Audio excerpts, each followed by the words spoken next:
Bonsoir la communauté Blaugrana. Ça fait un petit moment que j'avais pas fait de vidéo. Mais là, avec le retour de la Ligue des Champions, j'étais obligé de faire un débrief. C'était prévu dans tous les cas, victoire ou pas, de faire un débrief et d'analyser ce match. Alors ce soir, c'était difficile encore une fois, hein. C'était difficile face à un adversaire qui arrivait au Camp Nou décomplexé et qui, je pense, savait que on est pas dans notre meilleure forme actuellement. Donc Porto est arrivé avec un plan de jeu très précis, c'est jouer très vite devant et arriver vite au but adverse, sachant bien que Ter Stegen n'est pas là, donc c'est pas la confiance totale. Et logiquement, on prend le premier but. On prend le premier but parce qu'on n'était pas assez tranchant en première période. Et il a fallu qu'on prenne ce but de Porto pour qu'on se réveille.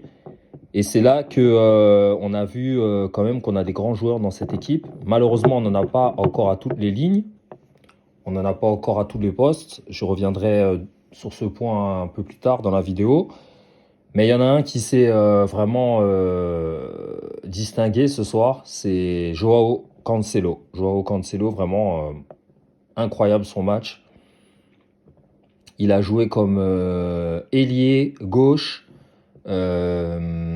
milieu, relayeur et presque latéral gauche même. Il a vraiment pris toute l'aile gauche et il était partout en fait. Il était partout et après ce but de Porto, il a pris les choses en main et il est monté pour marquer ce super but et mener la révolte. Et ça fait plaisir quand même de voir que sur, euh, sur ces deux mercato, on a quand même réussi à avoir des joueurs qui ont des couilles. Désolé de le dire comme ça, mais parce que ce soir quand même, c'est ce qu'il fallait. Il fallait surtout pas trembler, il fallait surtout pas tomber dans la peur, dans la panique. Il fallait au contraire montrer du caractère, du courage. Et donc vraiment, Joao Cancelo, très très très bonne pioche. Et j'espère qu'il va rester encore la saison prochaine et d'autres saisons s'il continue à ce niveau. Ensuite, j'ai aimé De Jong aussi. J'ai aimé De Jong. C'est juste dommage qu'il joue trop bas maintenant. Il joue trop bas parce qu'on n'a pas de 6. Et le fait qu'on n'ait pas de 6 force De Jong à jouer trop bas parce qu'il construit les actions de derrière. D'ailleurs, il me semble que c'est lui qui a la construction du but sur le but de Cancelo. C'est lui qui part de derrière, qui fait une petite percée où il dribble un joueur et il donne le ballon ensuite à un milieu qui la transmet à Cancelo. Donc du coup, le problème qui se pose actuellement, c'est que on manque de référence à certaines lignes. On manque de référence au poste de numéro 6, au poste de latéral. Baldé n'a pas joué d'ailleurs, puisque Cancelo a joué à sa place. Mais à droite, ça s'est senti qu'on n'avait pas un vrai latéral. Et devant, c'est toujours le même problème, c'est que Rafinha n'est pas au niveau, clairement. Et Lewandowski est trop vieux. Donc réjouissons-nous de la qualification. Mais il ne faut pas non plus trop s'enflammer parce que en huitième de finale, ce sera des équipes bien supérieures à celles qu'on a rencontrées là en phase de groupe.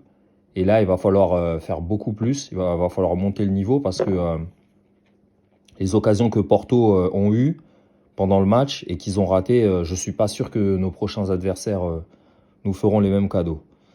Donc voilà, en tout cas, c'est positif, ça fait du bien. On va dire qu'on sort un peu la tête de l'eau. Xavi surtout, je pense que Xavi va bien dormir ce soir, sachant que il a gagné un peu de répit, il a gagné un peu de sursis. Et je voulais aussi parler de Joao Félix aussi, qui a été vraiment bon aussi ce soir. Il aurait pu marquer plus de buts. Il en a mis un, mais il aurait pu en mettre un deuxième sur une superbe frappe qui finit sur la barre. Il aurait même pu en mettre un troisième en première mi-temps s'il avait un peu moins levé son pied. Le ballon aurait fini sous la barre. Donc il y a du positif quand même. Après, derrière, il y a eu des moments de panique. Il y a eu des moments de saut de concentration. Koundé, il a fait beaucoup d'erreurs de saut de concentration. Il fait pas un mauvais match, mais il fait certaines erreurs de relance notamment. Et pareil, ça, sur les prochains tours, déjà en huitième, je sais pas, on sait pas encore sur qui on va tomber, mais ce genre d'erreur-là, ça pourrait coûter très très cher. Donc, il y a encore du boulot, faut pas s'enflammer. Ça fait du bien, on est qualifié. Dans 2 semaines, on arrivera à Antwerp avec beaucoup moins de pression. Mais il y a encore du boulot, donc voilà.